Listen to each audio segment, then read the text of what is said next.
चलिए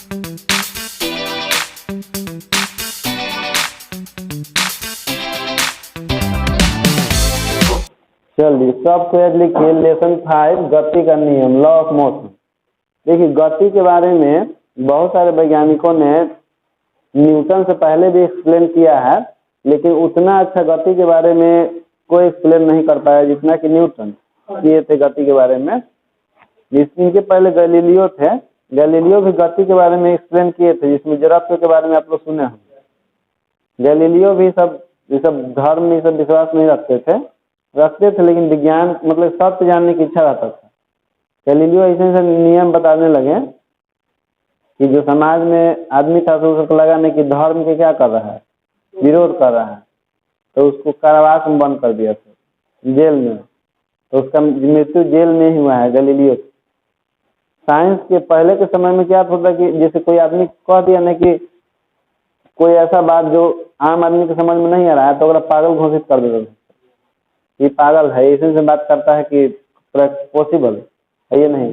आज भी यदि किसी आदमी से कहिएगा ना कि पृथ्वी घूमता है और सूरज जगह पर रहता है, तो कहेगा कि पगला गया है क्या। डेली हम तो देखते हैं कि सूरज घूम के होने जाता है, अब धरती घूमता तो हिलता नहीं, लेकिन उसको कौन बताया कि अंतरिक्ष में हम लोग टंगे हुए हैं, हवा में, ऐसे अंतरिक्ष में, और थोड़ी कोई रोड पर चल रहा है कि हिलेगा, ये तो हवा में है ना, तो कहाँ से हिलेगा। कोई से टकरा है ये नहीं रहा, टकराता तब ना, खटर खटर मैंने गाड़ी है। कभी कह के देखना ना कोई कि धरती घूमता है, धरती घूमता है, सूर्य स्थिर रहता है, कहेगा कि तो पढ़ाई बंद गया न पढ़ जाने। चलिए गति के नियम लिखना है तो नीचे लिखिएगा आप लोग, लिखिए। महान भौतिक शास्त्री सर आइजैक न्यूटन ने, महान भौतिक शास्त्री सर आइजैक न्यूटन ने गति के संबंध में 3 नियम दिए। गति के संबंध में 3 नियम दिए, जिसे न्यूटन के गति का नियम कहा जाता है, जिसे न्यूटन के गति का नियम कहा जाता है।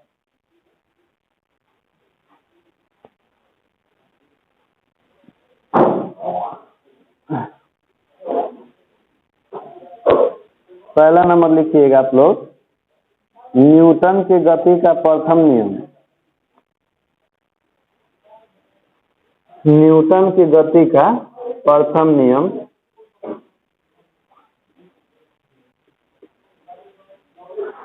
Newton's first law of motion. First law of motion, Newton's first law of motion.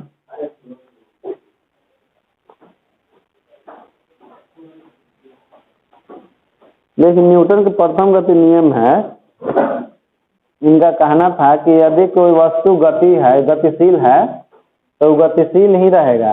अब विरामावस्था में है तो विरामावस्था में ही रहेगा, जब तक कि उस पर कोई बाहरी असंतुलित बल न लगे।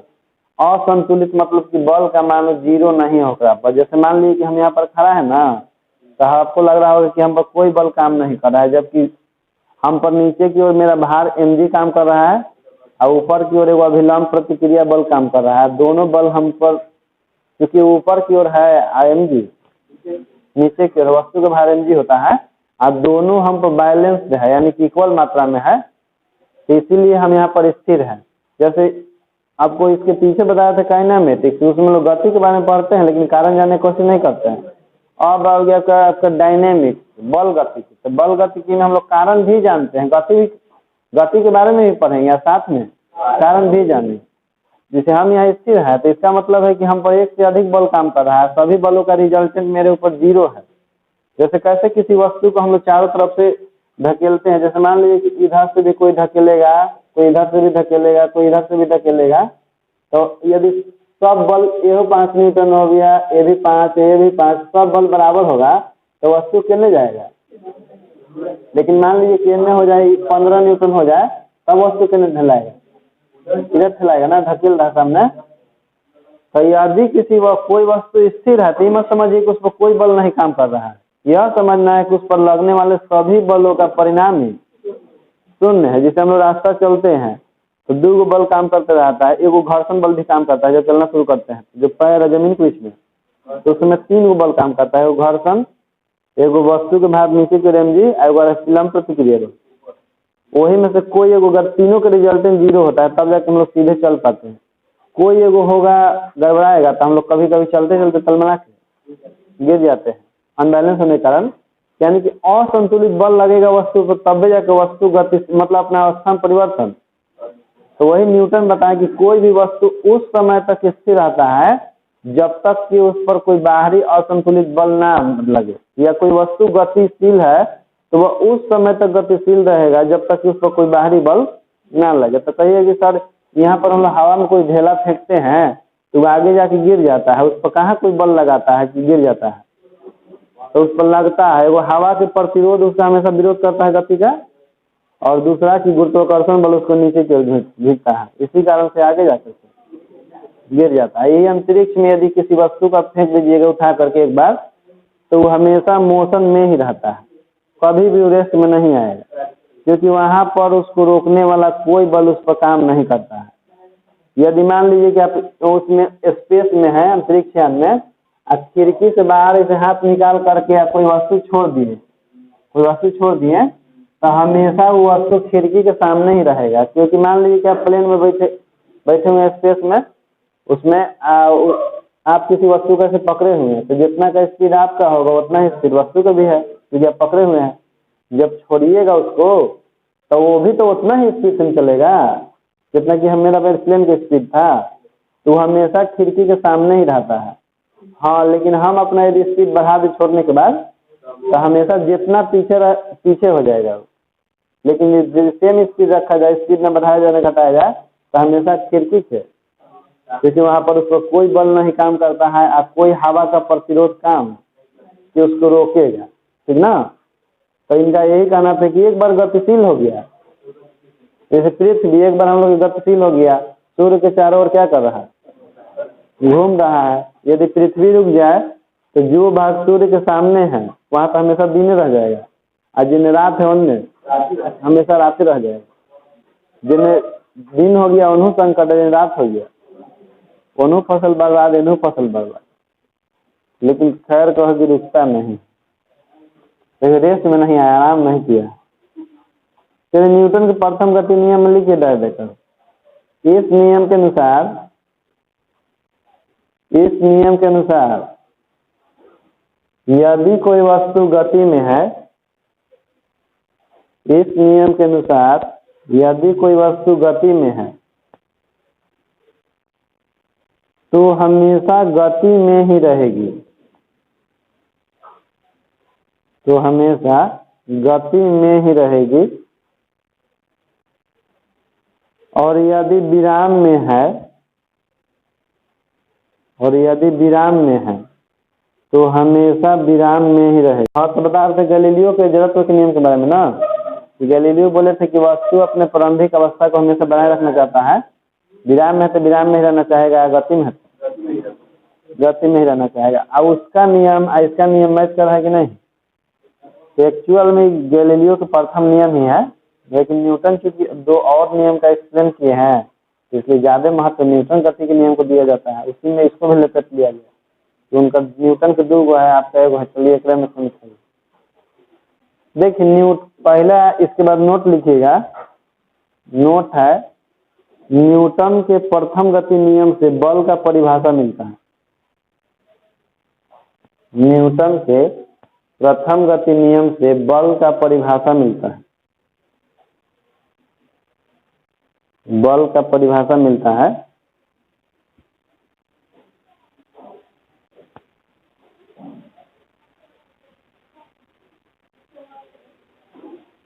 देखिए, बल का परिभाषा इसलिए मिलता है क्योंकि हम लोग बल का परिभाषित करते हैं कि किसी वस्तु पर खिंचाव या किसी वस्तु पर धक्का, किसी वस्तु के तक धक्का दिया जाए या तो खींचा जाए, तब भी वो अपना स्थिति में परिवर्तन लाता है। ऐसे तो स्थिति में परिवर्तन लाता नहीं है। जैसे हम लोग वस्तु को ऊपर फेंकते हैं तो पृथ्वी अपने ओर खींचती है, तो उसकी स्थिति में परिवर्तन होता है। तो बल को जनरली खिंचाव या धक्का माना जाता है कि किसी वस्तु पर खिंचाव या धक्का को हम बताते हैं, ठीक ना। अब लिखिए रैखिक संवेग। हाँ, रैखिक संवेग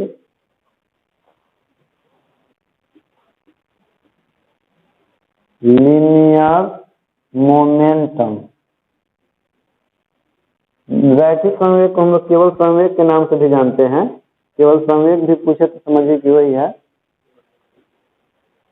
देखिए संवेग होता क्या है, जैसे कि जब कोई भी वस्तु गतिशील होता है, कोई भी वस्तु गतिशील होता है तो वस्तु के द्रव्यमान और उसके वेग के गुणनफल को ही संवेग कहते हैं। वस्तु के द्रव्यमान और वेग को आपस में गुना करेंगे, जितना मान आएगा वही उस वस्तु का संवेग होगा। जैसे मान लीजिए कि मेरा मास है 50 kg, इसे है नहीं 50 kg, और हम 10 मीटर पर सेकंड के वेलोसिटी से गतिशील है, तो मेरा संवेग कितना होगा?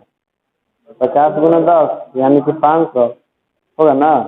तो बड़ा इजी है। संवेग को हम p से लिखते हैं, इसलिए m इंटू v के मान किसके बराबर होता है?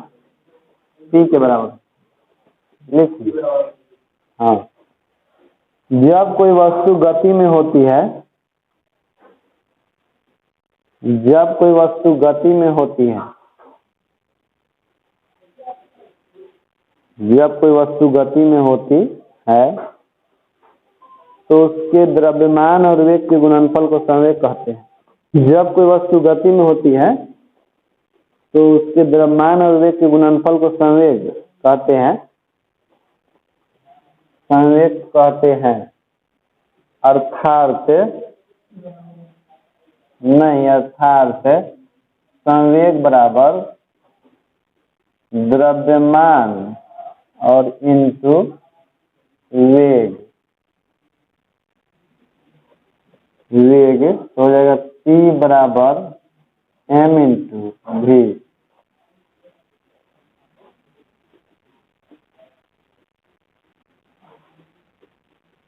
देखिए वेक्टर फॉर्म का मतलब होता है कि सदिश रूप में, तो इसमें p के ऊपर हम लोग वेक्टर दे देंगे। m सदिश राशि होता है कि अदिश राशि होता है? m अदिश होता है, लेकिन वेग क्या होता है? सदिश होता है। फॉर्मूला लिखिए p बराबर m इंटू v, मैग्नीट्यूड के फॉर्म में है और ये जो है वेक्टर के फॉर्म में।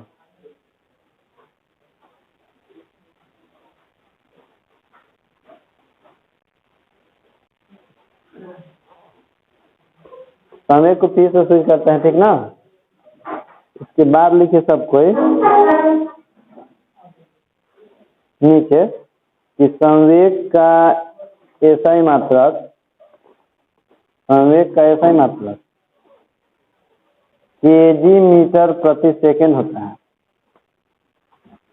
संवेग का एसआई मात्रक केजी मीटर प्रति सेकंड होता है। यह एक सदिश राशि है, यह एक सदिश राशि है जिसकी बीमा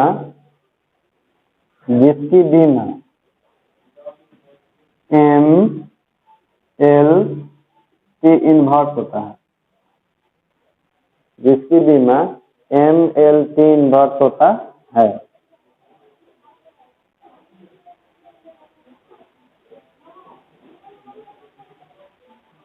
देखिए समझिएगा, जैसे हम लोग जान गए फार्मूला के संवेग बराबर द्रव्यमान गुना वेग होता है ना। अब मान लीजिए इसका मात्रक निकालना हो तो मात्रक निकालने के लिए द्रव्यमान का मात्रक केजी, वेग का मात्रक मीटर प्रति सेकंड होता ना जी। तो लिख लिए। अब लिखिए बालक नोट, एक तो नोट। अच्छा देखिए, जब हम लोग किसी वस्तु को ऊपर की ओर फेंकते हैं तो उसका द्रव्यमान बढ़ता है कि घटता है? द्रव्यमान कांस्टेंट होता है। केवल मॉडर्न फिजिक्स पढ़िएगा ना तो वहाँ पर द्रव्यमान को वेरिएबल माना जाता है। वो अल्बर्ट आइंस्टीन बताए हैं कि द्रव्यमान परिवर्तनशील होता है। जब वस्तु तेजी से गतिशील होता है तो उसका द्रव्यमान बढ़ने लगता है। लेकिन ये सब जो फिजिक्स आप पढ़ रहे हैं इसमें द्रव्यमान को कांस्टेंट मानना है कि द्रव्यमान क्या होता है। तो जब किसी वस्तु को हम एक स्थान से दूसरे स्थान पर ले जाते हैं, फेंकते हैं, तो उसका द्रव्यमान स्थिर रहता है, केवल अल्बर्ट आइंस्टीन छोड़ करके, बाकी जितना साइंटिस्ट है सबके अनुसार। तो जब किसी द्रव्यमान तो हमेशा स्थिर रहेगा, किसी वस्तु को ऊपर की ओर हम लोग फेंकते हैं तो उसका वेग बढ़ता है कि घटता है? वेग बढ़ेगा तो दिन पर रुकेगा नहीं, चल जाएगा अंतरिक्ष में, क्योंकि वेग बढ़वे करेगा तो नीचे का ले आएगा। तो जब भी किसी वस्तु को ऊपर की ओर फेंकते हैं तो उसका वेग घटता है और एक अधिकतम ऊंचाई पर जाकर उसका वेग का मान शून्य हो जाता है। अब संवेग के फार्मूला में क्या होता है? द्रव्यमान गुना वेग, और ऊपर फेंकने पर वेग घटता है तो संवेग घटेगा कि बढ़ेगा? ऊपर फेंकने पर संवेग घटेगा क्योंकि वेग घट रहा है। तो जहाँ वेग 0 हो जाएगा वो संवेग 0 हो जाएगा। तो यही नोट है, लिखिए, जब किसी वस्तु को ऊपर की ओर फेंका जाता है, जब किसी वस्तु को ऊपर की ओर फेंका जाता है, फेंका जाता है तो उसका संवेग धीरे धीरे घटता है, तो उसका संवेग धीरे धीरे घटता है तथा अधिकतम ऊंचाई पर संवेग शून्य हो जाता है।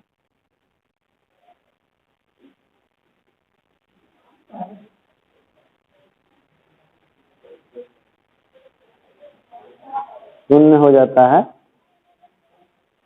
दूसरा नोट लिखिए, अब किसी वस्तु को ऊपर से नीचे की ओर गिराने पर, किसी वस्तु को ऊपर से नीचे की ओर गिराने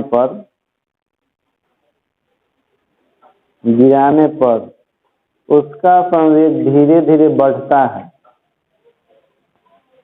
उसका संवेग धीरे धीरे बढ़ता है।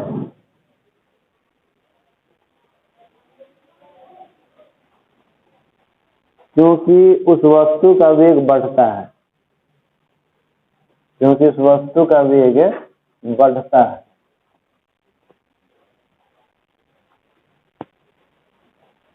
हो गया ना? वस्तु को जब भी ऊपर से नीचे गिरा है तो उसका वेग धीरे धीरे बढ़ता है। कब तक? जब तक किससे टकरा नहीं जाए तब तक तो बढ़ता ही रहेगा। अब लिखिए, तीसरा लिखिए, अंतरिक्ष में भेजा गया रॉकेट, अंतरिक्ष में भेजा गया रॉकेट,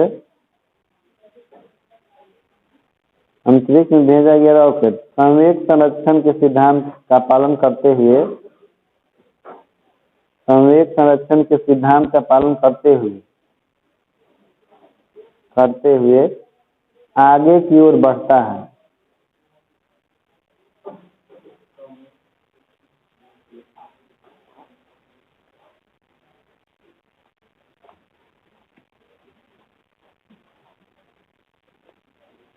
आगे की ओर बढ़ता है।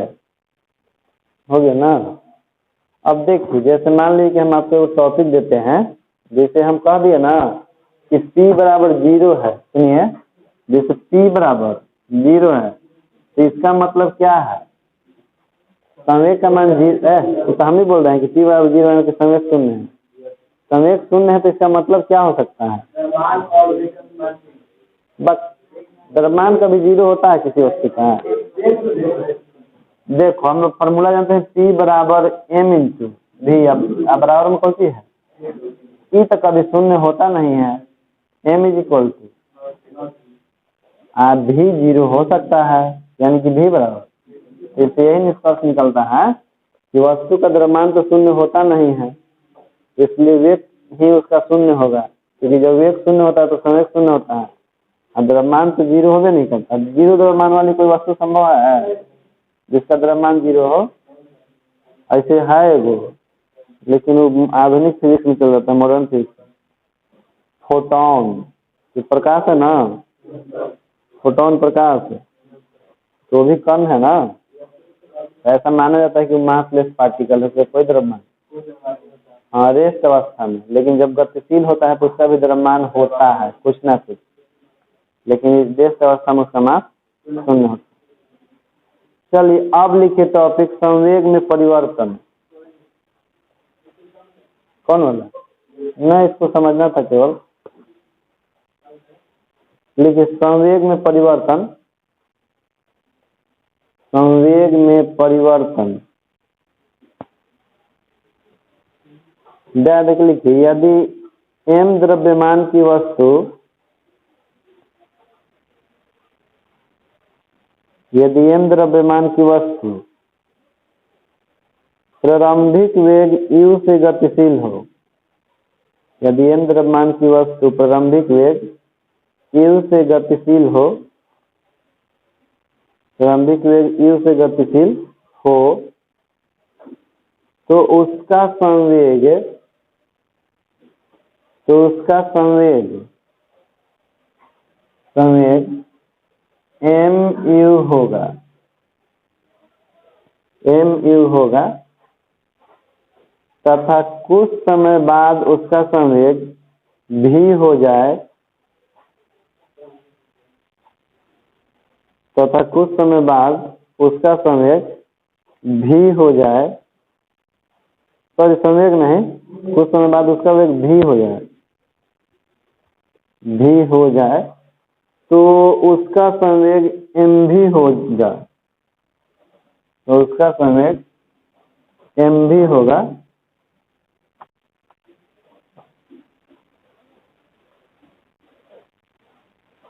देखिए लिख लेंगे, जैसे मान लिया ना कि m द्रव्यमान की कोई वस्तु है, u वेग से गतिशील है, तो उसका संवेग हो जाएगा m इंटू यू। कुछ समय बाद उसका वेग चेंज हो गया, द्रव्यमान तो चेंज होता नहीं है, तब क्या होगा m इंटू v।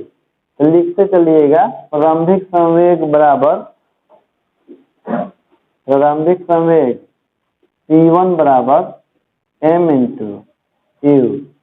फिर इसके बाद लिखिएगा अंतिम संवेग, अंतिम संवेग p2 बराबर m इंटू v। इसलिए लिख लेंगे संवेग में परिवर्तन, संवेग में परिवर्तन, परिवर्तन माने चेंजिंग, p बराबर p2 माइनस p1, यानी कि p बराबर mv माइनस mu।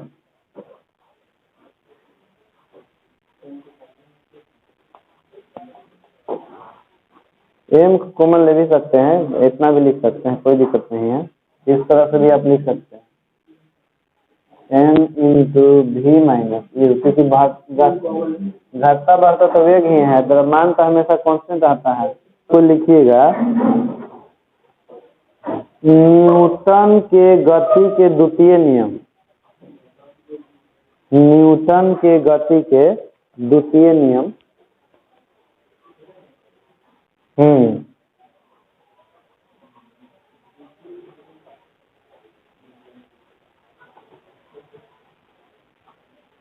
जी भी लिख लीजिएगा, Newton second law of motion,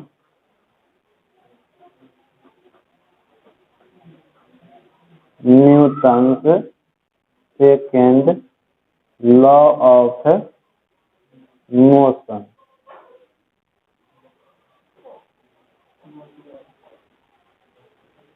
motion मोटियन नहीं, लिखा मोटियन, मोटियन, हाँ मतलब कैसे कहा मोटियन के थिया दिखाओ मोटियन, हाँ मुझे सोचे भाई मोटियन का है, पूरा हम पढ़ गए एकरा में, कहीं केना है भाई मोटियन तो का, अरे महाराज मोशन में लिखल है, आप मोटियन पढ़ रहे हैं इसको। देखिए न्यूटन के द्वितीय गति नियम क्या होता है कि जब हम लोग किसी वस्तु पर बल लगाते हैं ना, तो वस्तु के संवेग में परिवर्तन होता है। जब किसी वस्तु पर बल लगाते हैं तो वस्तु के संवेग में परिवर्तन होता है, और यह परिवर्तन लगाए गए बल की दिशा में होता है। जैसे मान लीजिए कि आप 10 मीटर पर सेकंड की स्पीड दम दौड़ रहे, टिगड़म धीरे धीरे, कोई पीछे से आया आपको दम धकेल ले, चल गया, तो आपके वेग में परिवर्तन होगा, द्रव्यमान तो कांस्टेंट रहेगा, तो वेग में परिवर्तन होगा, तो संवेग में परिवर्तन होगा कि नहीं। जैसे आप पहले 10 मीटर पर सेकंड की स्पीड चल रहे थे, तब तक संवेग होगा कुछ और, आज जब आपका स्पीड धकेल के बढ़ा दीजिए बल लगा करके, तो आपका संवेग तो संवेग में जो परिवर्तन हो रहा है, तो जिस दिशा में बल लगाया जा रहा है उसी दिशा में परिवर्तन हो रहा है, तो संवेग सदिश राशि होता है। तो द्वितीय नियम यही है कि किसी वस्तु के संवेग में परिवर्तन की दर उस पर लगाए गए बल के समानुपाती होता है, यानी कि जितने अधिक बल लगाएंगे उतने अधिक ऊपर संवेग में परिवर्तन होगा। और यह परिवर्तन लगाए गए बल की दिशा में ही होता है, यानी कि जिस दिशा में बल लगाते हैं उसी दिशा में परिवर्तन भी होता है। समझे? तो चलिए लिखिए, इस नियम के अनुसार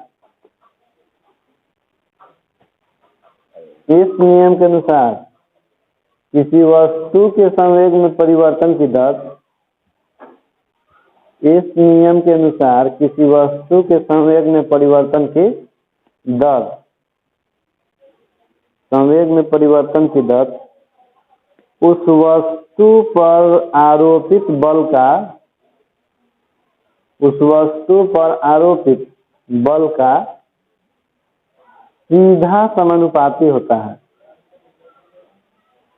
सीधा समानुपाती होता है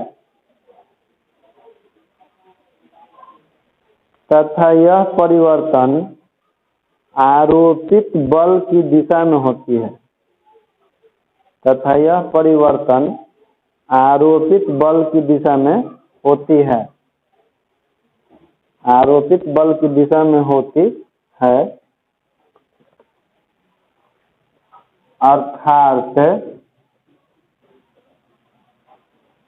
अर्थात वेक्टर F समानुपाती dc बाई dt।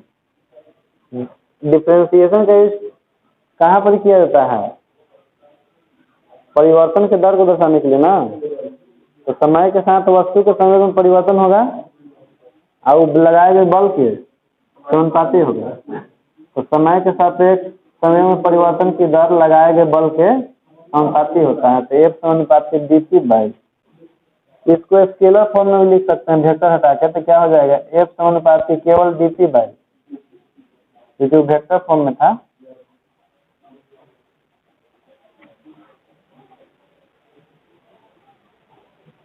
इससे बल का व्यंजक निकलता है। न्यूटन द्वितीय नियम है ना, जो F = m × a होता है, वैसे फॉर्मूला जाएगा। समानुपातिक चिन्ह को हटाएंगे तो क्या रखते हैं? कौन से रखते हैं? हो जाएगा dp बाई dt। इतना तक नोट कर लीजिए, लिख लीजिएगा जहाँ k एक नियतांक है, जहाँ k एक नियतांक है।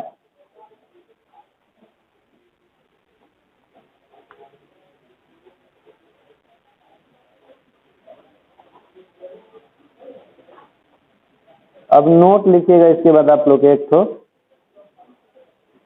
लेकिन न्यूटन के द्वितीय गति नियम से बल का व्यंजक प्राप्त होता है।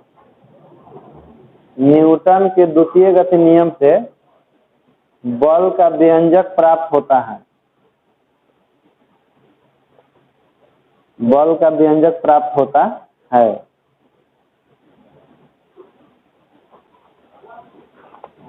ठीक, इससे फार्मूला निकलता है, जो ए बराबर एम ए प्राप्त होता है ना, इसी से प्राप्त होता है। तो इसको अगला दिन डिराइव करेंगे F = m में डिफरेंशिएशन की हेल्प लेकर के। ठीक।